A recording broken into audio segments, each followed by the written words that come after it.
I'm not necessarily one of those people who didn't like The Acolyte. I actually dug it. I love the fact that we saw things from a different point of view. We get to see it from the Sith side, right? And that's what The Acolyte was all about. And so I dug it. I love all that, type of, dare I say, escapism that it affords me.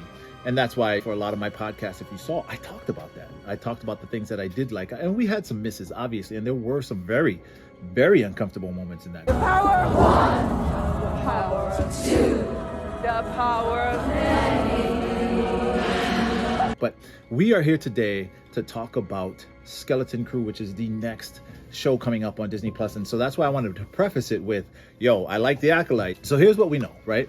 Skeleton Crew was done filming about over a year and a half ago now. It's directed by John Watts, who is the MCU director of Spider-Man, which makes sense, right? Because this story, the Skeleton Crew, is about 4 kids and kind of like a rite of passage story, which is what we're going through, or what we were going through with Spider-Man in the MCU. So I feel like they did a great job as far as casting a director who is familiar with this type of maturation process when it comes to displaying it on screen.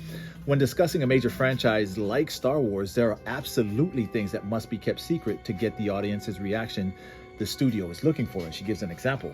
For instance, The Empire Strikes Back wouldn't have been nearly as groundbreaking if it had been leaked that Darth Vader was Luke Skywalker's father.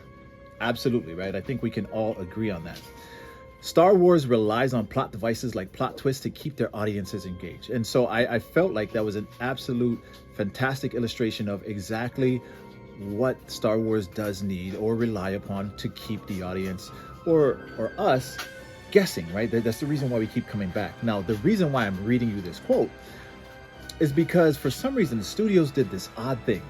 What is the one thing, since we heard about Skeleton Crew and who was in it, what is or has been the most intriguing things about the Skeleton Crew show so far that we know up to this point? It would be the fact that these 4 kids are going to be ushered around by a Jedi, one lone Jedi, and that Jedi is being played by Jude Law. The reason why I read you that excerpt or that quote is because of the fact that the studios made a big deal to keep his identity a secret, which would imply, right, to us, we would think that they're keeping it a secret because he's going to be somebody of some kind of prominence. The name of this character is Jod Na Nawud. Does that ring any bells for anybody? Maybe he's a Skywalker. Maybe they might flip it and make him a Palpatine like Rey was. Who knows? But if you're going to make an extra effort to hide Jude Law's identity as a member of the cast on Skeleton Crew, the newest Star Wars show, wouldn't you think that there'd be some kind of reason for that?